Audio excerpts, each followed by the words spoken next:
Bienvenue à votre rendez-vous de la mode sur la panafricaine Médian TV. C'est toujours un plaisir de vous retrouver et de parler glamour et création africaine. Dans ce numéro, nous avons le plaisir de recevoir une amoureuse du continent.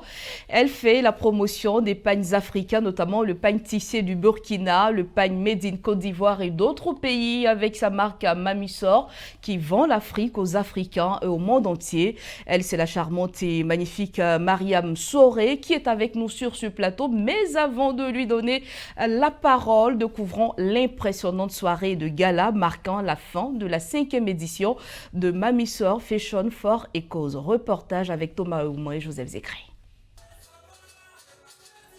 Industrie de la mode au service du Made in Africa et du développement de l'Afrique.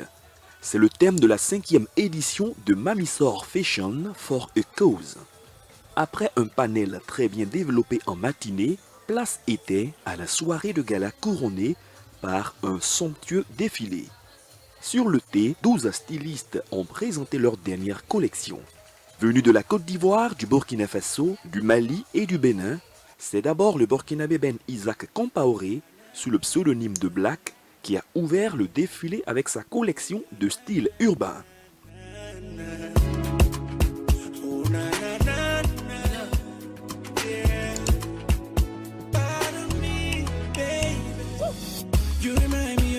I used to know before, yeah. I don't mind if I take you cruising around the world, yeah. See, I'm not a Casanova, baby.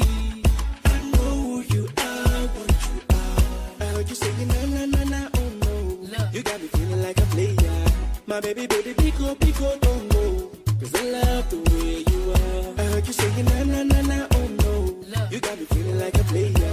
My baby, pico, don't go. 'Cause I love the way you are. Anywhere you go, anywhere you dare, just blow me a kiss, blow me a kiss, blow me a kiss. Anywhere you go, anywhere you dare, just blow. À sa suite, les génies du ciseau tels que Koro Deka, Lolo Andoche, Bazem C se sont succédés. De grands noms, mais aussi des jeunes pousses de la mode venus faire montre de leur talent, un vrai régal pour les nombreux spectateurs férus de mode. Nous tous on fait là le nyama, personne ne yamo le ngeme. Ça fait quoi si je vends les chaussures à mon colo? Tant que je nourris ma famille, ça va. Mais ça fait quoi si je fais la brouette en Vogada? Tant que je soigne ma mère, c'est bon. Tout soit pas là le nyama. Personne ne yamo le ngeme. Nous tous on fait là le nyama. Personne ne yamo le ngeme. Avec mes diplômes, j'ai marché partout pour le walker. J'ai déposé mes dossiers. Mais personne ne m'a rappelé. Ça fait quoi si je vends les chaussures à mon colo? Tant que je nourris ma famille, ça va. Mais ça fait quoi si je fais la brouette en Vogada? Tant que je soigne ma mère, c'est bon. Tout ça pas là le nyama. Personne ne yamo le ngeme. Cette soirée de gala a été également le lieu pour Mamisor Fashion for a Cause de lever une collecte de fonds afin de soutenir une centaine de filles en situation de précarité, aussi bien de la Côte d'Ivoire que du Burkina Faso. Le tout pour un budget estimé à 30 millions de francs CFA. Rappelons que Mamisor, qui a à son actif plusieurs défilés de mode organisés au plan national, sous-régional et international, a refermé la soirée par son show inédit sur le thé.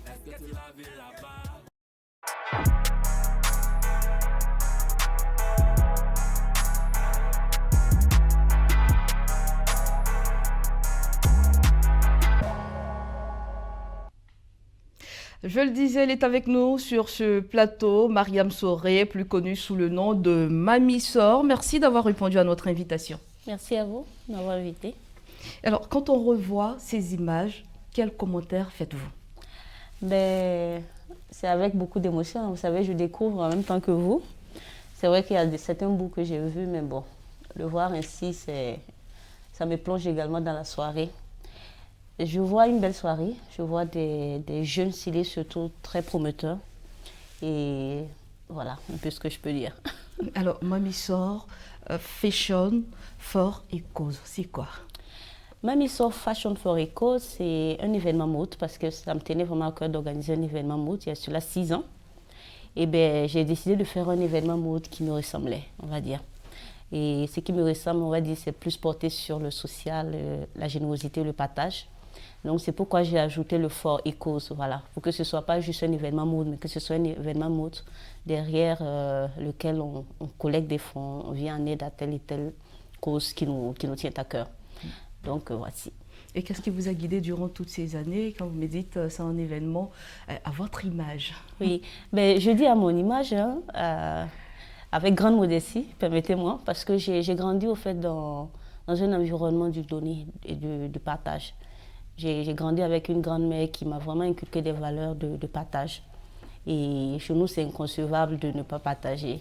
Et pour la petite histoire, je vous racontais que chez ma grand-mère, c'était des grandes marmites qu'on préparait. Chez les Gulons, on dit dagaba, voilà, pour dire que tout le monde venait manger, voilà, chez elle. Et j'ai mis du temps même à savoir qui étaient ses propres enfants. Pour vous dire que quand tu baignes dans cet environnement, c'est difficile de faire un événement sans avoir à l'esprit de partager, voilà. Donc c'est juste ça. Quand je dis à mon image. Alors, et quand vous regardez dans le rétroviseur, est-ce que vous étiez quelque part prédestiné à une carrière dans la mode? Je dirais oui et non. Oui, parce que mon grand-père, il était également dans la couture. Et non, parce que j'ai suivi des études de finance-comptabilité. Okay. Voilà, si je fais vraiment de la mode, on va dire mon métier, c'est parce que je viens d'une famille très modeste. Et j'ai toujours été assez coquette, mais faute de moyens, voilà, j'étais obligée quand je suivais mes camarades qu'elles voulaient faire leurs achats, elles partaient vraiment dans les boutiques assez luxueuses et moi je les aidais à faire leur choix et tout. Et moi derrière, qu'est-ce que je faisais? Je dessinais un peu, voilà, les croquis de ce que je voulais. Et puisque je n'avais pas les moyens, je partais à la friperie, trouvais le 1 haut et je dessinais la jupe, je donnais un petit couturier du quartier. Voilà, qui me faisait la jupe. Donc, de fil en aiguille, mes camarades, plutôt que d'aller dans les boutiques, venaient vers moi. Elles trouvaient mes tenues assez originales. Ah, mamie, tu nous habilles cette fois-ci pour telle fête, pour telle fête. Et voici un peu, ça a pris de l'ampleur. Et maintenant, c'est devenu, on va dire, mon métier. Et du coup, de la passion qui devient un métier. Et comment, pourquoi justement avoir choisi de valoriser le pain tissé? Parce que c'est là votre credo. Bien sûr. Le pain tissé, parce que c'est une identité culturelle africaine. Voilà. On est dans l'ère où tout Africain essaie de s'approprier sa culture, voilà. Et je pense que le pain tissé de chaque pays, chaque région, identifie clairement au fait les peuples, voilà. Vous êtes magnifiquement habillé en pain tissé. Merci. Voilà, pain tissé ivoirien. Voilà, quand on voit tout de suite, on sait que c'est ivoirien, voilà. Et quand on voit les bijoux, on sait que voilà, c'est africain. Et moi, je porte là un pain tissé burkinabé. Voilà, quand on voit tout de suite, on sait que... C'est également très beau. Merci. Quand on voit tout de suite, on sait que c'est burkinabé. Voilà, donc c'est ce petit truc qui m'a beaucoup influencé. Et surtout cette identité, on va dire, cette recherche d'identité, voilà, propre à nous, Africains. Est-ce que quelque part, vous vous êtes dit que c'est un pain qui n'est pas assez valorisé? Bon, pas qu'il n'est pas assez valorisé, il n'est pas assez connu, je vais dire. Parce que très souvent, quand les gens... Parce que, je veux dire, avec le temps, il y a eu tellement de façons de le faire, de le rendre plus léger, plus beau. Les gens étaient arrêtés au fait à une étoffe assez lourde. Non, on ne peut pas porter ça. Souvent, ils sont étonnés quand on leur dit, non, mais ça, c'est du pain tissé. Ah bon, et puis c'est si léger. Donc, je pense qu'on ne fait pas assez de promotion derrière le pain tissé. Voilà. On ne fait pas assez de promotion et les jeunes, on va dire les plus jeunes, il faut dès le bas âge leur apprendre, voilà, à aimer le pain tissé, à connaître le pain tissé, à connaître l'histoire qu'il y a derrière. Moi, je suis très touchée quand je vois... Déjà, pour le Burkina, ce sont les femmes, au fait, des associations, des femmes très souvent illettrées, voilà, qui font, au fait, le tissage du pain tissé. Je sais qu'ici en Côte d'Ivoire, très souvent, ce sont les hommes qui le font. Voilà, donc il y a toute une histoire derrière. Et au centre. Voilà. Il y a toute une histoire derrière. Et je pense que c'est ce qu'il faut valoriser. Il faut toujours raconter une histoire avec chaque pain tissé, voilà. Et tout à l'heure, vous avez abordé le cas de ces femmes au Burkina qui tissent le pain. Est-ce que vous avez une relation avec ces femmes? Vous collaborez avec elles? Bien sûr, parce que moi, je veux dire, depuis la création de mon événement, je milite fortement pour l'autonomisation des femmes.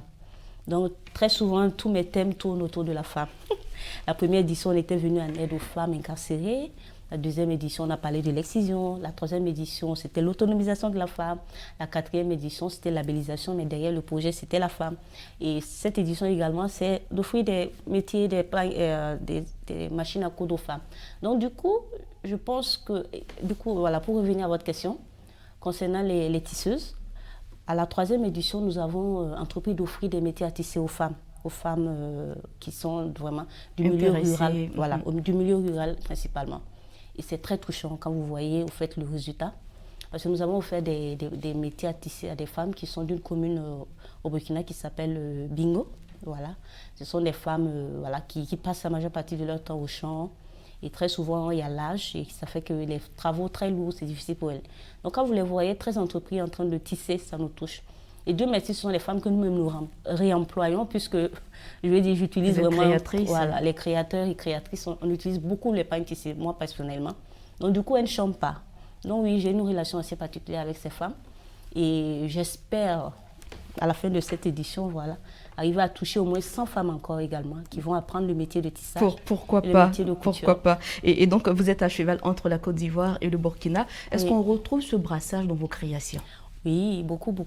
On retrouve, je ne sais pas si vous me voyez là où je suis, mais j'ai déjà un pois baoulé autour de moi. Voilà. Très souvent, pour toutes mes créations, je pense que le pois baoulé rappelle beaucoup la Côte d'Ivoire. La Côte d'Ivoire, le centre de la Côte d'Ivoire.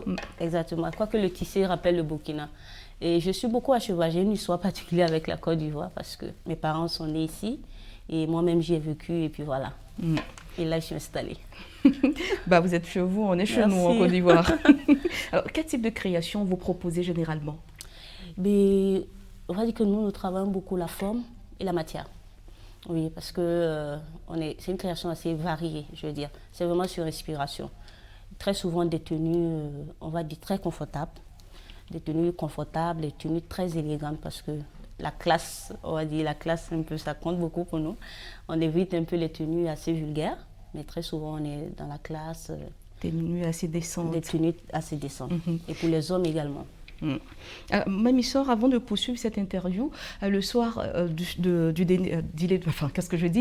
gala de charité, de clôture de cette 5e édition, il y avait de grands noms de la mode francophone, des autorités politiques, administratives, des ambassadeurs de la culture, des mannequins également professionnels et des hommes de médias qui ont pris part à cet événement. Et juste après le défilé, ils se sont exprimés à notre micro. Donc, je vous propose de suivre ensemble. D'accord. Je pense que les autorités ivoiriennes doivent se pencher un peu sur le cas de l'industrie textile en Côte d'Ivoire, qui est très porteur, qui ramène des milliards dans tout le monde entier. Donc, vraiment, il faut que le ministère de la Culture s'occupe un peu plus de nous, nous aide, nous donne des fonds. Mais vous savez que la mode crée beaucoup d'emplois aussi pour les jeunes. Et accompagner la mode, accompagner à l'employabilité de la jeunesse. Aujourd'hui, si la Fondation Magic System a décidé d'accompagner tous ceux qui sont dans l'industrie de la mode, c'est parce que nous pensons que c'est un secteur qui peut donner beaucoup d'emplois aux jeunes aujourd'hui. Consommons ce que nous produisons ce que nous consommons, c'est le mot d'ordre. Et cela a amené les populations à prendre conscience. Je pense que ça a permis à tout le monde de comprendre très bien. Nous faisons ainsi œuvre utile à la fois en portant des habits mais chez nous, mais en participant à développer une économie, en participant donc à permettre à des acteurs qui sont mobilisés dans le secteur de pouvoir donc avoir des activités rémunératrices pour faire vivre leur famille, mais aussi contribuer en tout cas à ce que nous créons des emplois. Alors, on vient de le voir, parmi ces personnes qui ont réagi, on pouvait reconnaître Diana Rossin, à Salfo du groupe Magic System, et je pense une autorité burkinabé. Alors, quand vous avez vu tout ce monde, qu'est-ce qui vous anime? Qu'est-ce que vous pensez en fait de leur réaction? Hormis le sentiment de grande fierté, c'est surtout un sentiment de reconnaissance, on va dire. Parce que le ministre du Commerce, le ministre de l'Industrie, du Commerce et de l'Artisanat du Burkina, qui s'est déplacé, juste pour cet événement, il faut dire que c'est un acte de confiance. Donc là déjà, nous tenons à le remercier. Et le leader du groupe Magic System, M. Assalfo, voilà, qui également par sa fondation Magic System qui nous a soutenus.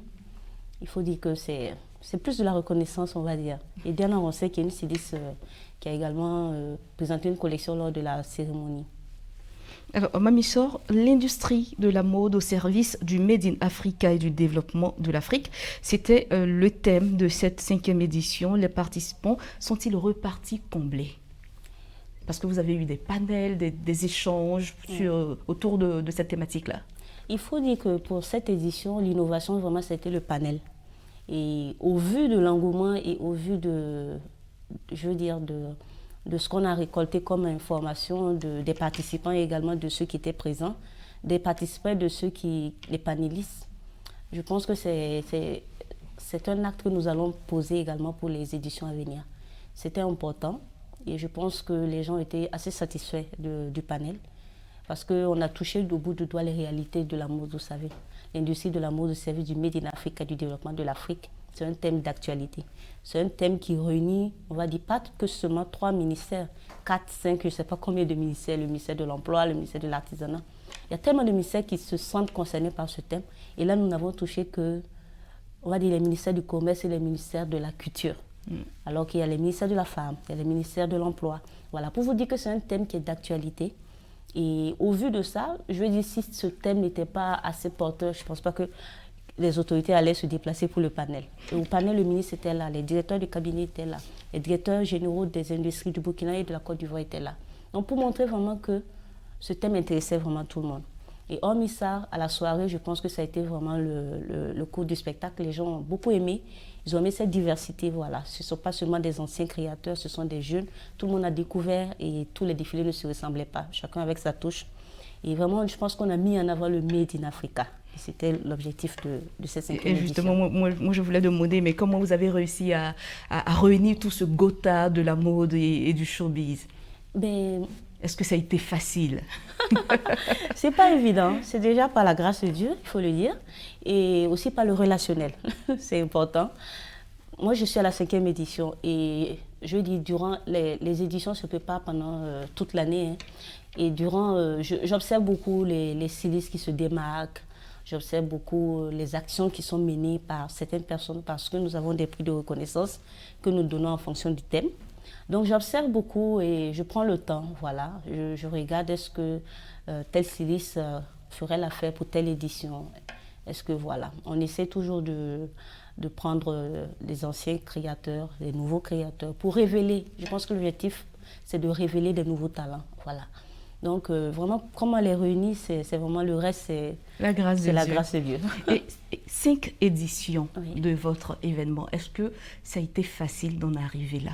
Oh là là, ça n'a pas du tout été facile. Là, je peux pas. J'imagine. Je peux pas vous le dire, hein, ça n'a pas du tout été facile. Dès la première édition, c'était pas évident. La 2e édition, c'était pas évident. La 3e édition, c'était pas évident. 4e édition, c'était pas évident. Qu'est-ce qui vous a motivé alors? La 5e édition, c'était pas évident. Mais c'est incroyable. J'ai l'impression que au début, vous me demandiez voir si c'était une mission, la mode. Je dirais que c'est plutôt une mission, cet événement, parce que je le prends vraiment comme ça. Parce qu'à la fin de l'édition, quand on arrive à offrir ne serait-ce qu'un don, cette sensation dépasse au fait tous les sacrifices, toutes les difficultés qu'on a traversées. Et on pense déjà à l'édition suivante, on veut faire plus. Et chaque fois, on est un peu plus ambitieux au niveau des dons, voilà. Donc, c'est tout ça qui m'aide à tenir. Et le soutien également des premiers responsables, je dis les premiers responsables de nos autorités qui nous accompagnent d'année en année, ça montre que notre événement touche. Et le soutien également des institutions, voilà, qui nous permettent de tenir. Donc ça n'a pas été évident. On espère que les éditions vous avez tenu et vous avez relevé le pari d'ailleurs.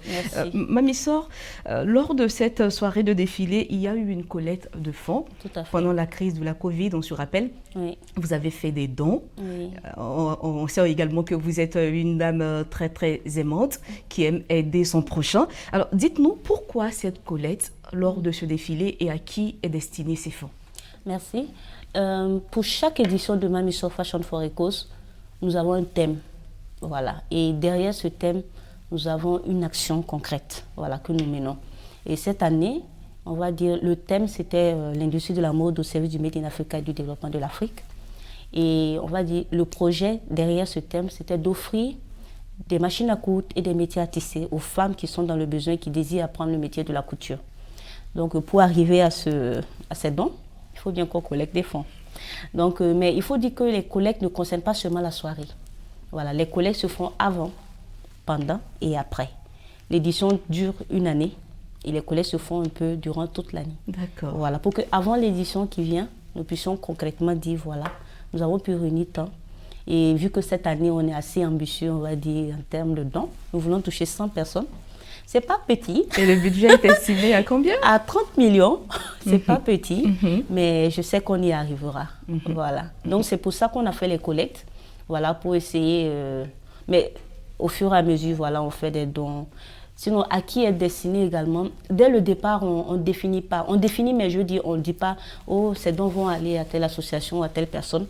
On attend de réunir au fait un bon nombre. Et voilà. Sinon, nous avons une liste d'associations. Sinon, une liste de personnes qui nous approchent déjà, rien que avec par lesquelles édition. Vous travaillez. Voilà, exactement. On a une liste de personnes qui nous approchent et je vais vous faire, vous révéler un scoop, on va dire. Mamisour Fashion for a Cause devient une fondation. Donc du coup, voilà. Ah bah, Médian TV a la primeur de Vous avez la primeur l'information. de cette information, justement. Donc du coup, c'est toute une organisation qui aura autour, voilà, de collecte de fonds au fur et à mesure et d'actions, on va dire, d'actions... comment on dit ça en français? Caritative. Voilà, et d'actions, je veux dire, d'actions ponctuelles au cours de l'année. Voilà. Vous avez vu, on a eu cette 5e édition à Abidjan. Il y aura également une autre édition, mais de la même édition, hein, comment je dis ça, un autre événement au Burkina. Mais toujours dans le même thème, toujours dans la même action. Voilà, pour réunir encore également des dons, pour pouvoir venir en aide. Parce que ce n'est pas qu'au Burkina où encore. Et justement, j'allais dire que ces dons ne sont pas destinés qu'aux filles ivoiriennes. Non, non, pas du tout. Ces dons sont destinés à, on va dire, à toutes les femmes qui sont dans le besoin. Voilà, au Burkina, en Côte d'Ivoire. On essaiera de voir s'il faut aller au Bénin, s'il faut aller au Mali. Voilà, on essaiera de toucher le maximum de personnes que nous pouvons, voilà, au cours de cette année. Et en gros, c'est du chemin parcouru, une édition très réussie, je le dis et je le répète. Merci. Alors, quelle projection radio pour l'avenir? Ben, déjà, nous rendons grâce à Dieu pour ce que nous avons pu accomplir jusque-là. Et je pense que les éditions à venir, nous allons essayer de professionnaliser ça, vraiment. Voilà, on va s'entourer d'une équipe, on va dire, de communication qu'il faut, voilà. On va essayer vraiment de rendre tout ça un peu institutionnel, avec l'aide des experts qu'il faut, voilà, pour essayer de toucher le maximum de personnes et avoir le maximum de confiance de nos autorités et également des personnes cibles. On a Papa Patéo qui est également un dévancier, oui, qui fait la promotion du pagne tissé, le pagne made in Burkina, vous également qui lui emboîtez le pas. Est-ce qu'aujourd'hui vous avez un regard sur l'évolution de la mode sur le continent? Oh là là, je pense que l'avenir c'est l'Afrique. Je pense que toutes les marques européennes, on va dire mondiales, ont compris. L'avenir c'est l'Afrique. Quand on voit tellement de défilés où on voit un peu nos matières, nos designs. Quand je dis nos designs, quand on voit je ne sais pas si vous connaissez le pain Cocodunda. Oui, je connais bien. Voilà. On voit souvent des défilés où ces matières sont assez copiées, voilà, mais à l'échelle industrielle. Je reviens encore à notre panel qui parle d'industrie de la mode pour dire la nécessité de passer vite à un stade d'industrialisation avant qu'on se fasse voler toutes nos idées. Voilà, donc je pense que la mode africaine se porte très bien et actuellement, s'habiller africain, ça paye. Et ça marche, voilà. Donc, je pense que les créateurs ne peuvent pas se plaindre actuellement parce que les gens s'approprient leur histoire, ils veulent s'habiller, ils sont fiers de porter. Je vois des hashtags, je porte un créateur africain. C'est tellement, ça touche tellement, voilà, de voir. Moi, je vois que je suis pendant un vol comme ça, je regarde à peu près qui. Et là, ça vient d'une créatrice, donc on va dire, oui, voilà, plus question de se plaindre. On n'a plus besoin de dire non, la mode, ça ne marche pas. La mode, ça nourrit ce nom. Vous voyez, Patéo, c'est l'exemple. Exactement. Alors, rapidement, un mot à l'endroit des femmes qui ont envie d'entreprendre, mais qui ont certaines difficultés. La première des choses que j'aimerais dire aux femmes, c'est d'abord de croire en elles-mêmes et d'être concentrée. C'est très souvent, vous savez, la femme, elle a mille choses à... La femme, dès le départ, est très ambitieuse, mais après, cette ambition se freine, suivant les difficultés qu'elle rencontre en cours de chemin. Mère de famille, soit une grossesse, soit un mariage. Et après, du coup, l'ambition, oh, pourtant, je voulais faire ci, mais je n'ai pas pu. Donc, d'abord, c'est de croire en elles, de rester focus sur leur objectif. Un mariage ne doit pas empêcher d'atteindre son objectif, voilà. Ni l'enfantement également. Donc du coup, tout ce que j'ai à dire aux jeunes filles, c'est de rester concentrées. C'est de rester concentrées parce qu'il faut beaucoup de la foi, il faut beaucoup de détermination. Et puis il faut savoir exactement ce qu'on veut et s'en tenir. Parce que très souvent aussi, on est un peu dispersé. En tout cas, Mamy Sor, merci d'être passée sur le plateau d'Africa Chic. Merci à vous. Et je rappelle que vous êtes la promotrice de la marque Mamy Sor. Sor. Vous l'avez compris, c'est la fin de cette émission. Merci à tous ceux qui ont contribué à sa réalisation. Stéphane Chapchet, Fares Sakora, Makiao, Joseph Zécré. Et merci également à tous ceux qui nous suivent de par le monde. À très bientôt.